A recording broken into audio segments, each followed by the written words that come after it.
اب یہ اللہ کے حکم سے زندہ ہو کر چلی گئی تھی دریا میں، اور اس کے متعلق قرآن مجید کی کسی آیت یا نبی صلی اللہ علیہ وآلہ وسلم کے فرمان سے کچھ ثابت نہیں ہے۔ ہاں البتہ امام بخاری رحمۃ اللہ علیہ نے امام سفیان ثوری رحمۃ اللہ علیہ کا یہ قول نقل کیا ہے کہ لوگ کہتے ہیں صحیح بخاری میں کہ جس پتھر کے قریب ان دو ساتھیوں نے آرام کیا تھا وہاں آب حیات کا چشمہ تھا، اور اس چشمے کے متعلق مشہور ہے کہ جس چیز کو اس چشمے کا پانی لگ جائے وہ اسے حیات جاویدانی حاصل ہو جاتی ہے، اور اس چشمے کے پانی کا کوئی چھیٹا اس تلی ہوئی مچھلی کو لگ گیا اور اللہ تعالیٰ نے اسے زندہ کر دیا، وہ تھیلے میں سے کود کر سمندر میں چلی گئی۔ حضرت سعید بن جبیر رحمۃ اللہ علیہ اس کے بارے میں فرماتے ہیں کہ یہ مچھلی نمک لگی ہوئی تھی اور اس کا پیٹ بھی چاک کیا گیا تھا۔ تو دیکھیے یہاں اس آیت سے اس فتنے کے دور میں ہمیں سیکھنا کیا ہے۔ سفر ہے اور زیادہ راہ ساتھ لیا ہے، لیکن کتنا لیا ہے کہ دو آدمیوں کا بس پیٹ بھر سکے، ضرورت پوری ہو سکے، خواہشات کے پیچھے نہیں بھاگے کہ بہت سارا لے کے چلے ہوں۔ ہم انسان بھی اس دنیا میں حالت سفر میں ہیں، ہماری منزل یہ نہیں ہے، یہ دنیا ہماری منزل نہیں ہے، ہماری آخری منزل، ہماری جو منزل ہے وہ جنت ہے، اللہ کی رضا کے ساتھ اللہ کے دیدار والی جنت۔ تو اس سفر میں ہمیں کتنا زیادہ راہ لینا ہے۔ آج ہم اپنی زندگیوں کا ذرا خود محاسبہ کریں کہ ہمارے پاس کیا کچھ نہیں اور کتنا کچھ ہے۔ گھڑی کی ہمیں خبر نہیں ہے اور سامان 100 برس کا ہے۔ ابھی میری ایک بات ہو رہی تھی، ہماری ایک بہت عزیز ہیں، ان کے ہسبینڈ کا انتقال ہوا، تو کہتی ہیں باجی جان میرے ہسبینڈ نے کبھی بچوں کو کچھ بتایا ہی نہیں، کروڑوں روپے کا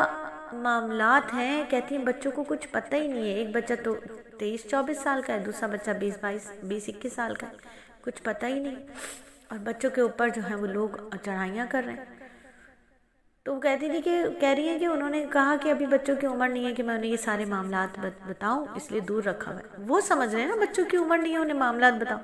لیکن وہ یہ نہیں سمجھ رہے کہ ان کی عمر ختم ہو رہی ہے، ان کی کھیتی ختم ہو رہی ہے۔ تو انسان کتنا کچھ کر رہا ہوتا ہے، کتنی کوششیں، کتنی محنت کر رہا ہوتا ہے۔ تو میری بہنوں زیادہ راہ بس اتنا ہی رکھیں، سامان جتنا کم ہوگا سفر اتنا ہی آسان ہوگا، سامان کم ہونا چاہیے۔ آج ہم سامان اتنا بھر لیتے ہیں، جسمانی سامان بھی بہت ہے ہمارے پاس، گھر، جائیدادیں، پیسہ، پھر ہمارے مرنے کے بعد بچوں کے اندر ہنگامے، لڑائیاں، جھگڑے اس جائیداد کو لے کر، ٹھیک ہے، اور روحانی دل کے اندر کا سامان کینہ سے بھرا ہوا ہے، بغض سے بھرا ہوا ہے، حسد سے بھرا ہوا ہے، تکبر سے بھرا ہوا ہے، ریاکاری سے بھرا ہوا ہے، دماغ دنیا داری سے بھرا ہوا ہے، یہ سامان ہے۔ یہ اکثریت کا، میں ان کی بات نہیں کر رہی جو تقوی کے اعلیٰ درجے پر ہیں، برائے مہربانی وہ بیچ میں نہ آئے، ٹھیک ہے۔ تو ہم سب ایک جیسی تھنکنگ کو رکھنے والے، کیسے ہمارے دل ہے، کیسے ہمارے دماغ ہے، تو یہ واقعہ ہمیں کیا بتا رہے ہیں، سامان اتنا ہی ہو جو ضرورت پوری کر سکے، سفر میں سامان اتنا ہی ہو جو ضرورت پوری کر سکے۔ اسی طرح تو توکل کے ساتھ رکھنا ہے سامان کو، توکل کے ساتھ زیادہ راہ رکھنا ہے، یہ توکل کے منافی نہیں ہے۔ زیادہ راہ رکھنا، زندگی گزار رہے ہیں، اسباب کی دنیا میں ہیں، اسباب کو اختیار بھی کریں گے اور اس سفر کے لیے زیادہ راہ بھی رکھیں گے، لیکن کتنا جو ہماری ضرورت پوری کر سکے۔ جب ضرورت اور خواہش کا فرق پتہ چل جائے گا تو فتنے کے دور میں ہمیں خواہشات کے پیچھے بھاگنے کے لیے ناجائز کے اور حرام کی طرف نہیں بھاگنا پڑے گا۔ آج جو یہ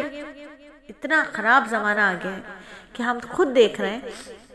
کہ ٹک ٹاک پہ ویوز لینے کے لیے، اس سے پیسہ کمانے کے لیے، یوٹیوب پہ ویوز لینے کے لیے، اس سے پیسہ کمانے کے لیے، ویلاگنگ سے ویوز لینے کے لیے، اس سے پیسہ کمانے کے لیے،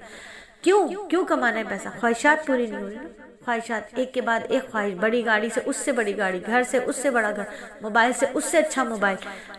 اور آگے بھاگنے کی دوڑ، اور آگے بھاگنے کی دوڑ۔ اس میں کیا ہو رہا ہے کہ زیادہ راہ جتنا چاہیے تھا اس سے تو بہت دور نکل گئے، بہت دور نکل گئے۔ تو سورہ کہف میں واقعہ موسیٰ علیہ السلام ہمیں سکھاتا ہے کہ سفر میں زیادہ راہ کتنا لینا ہے، ٹھیک ہے۔ پہلی چیز زیادہ راہ کو سمجھنا ہے، اس کے بعد اس بھول کو سمجھتے ہیں کہ آخر بھول ہوئی کیوں،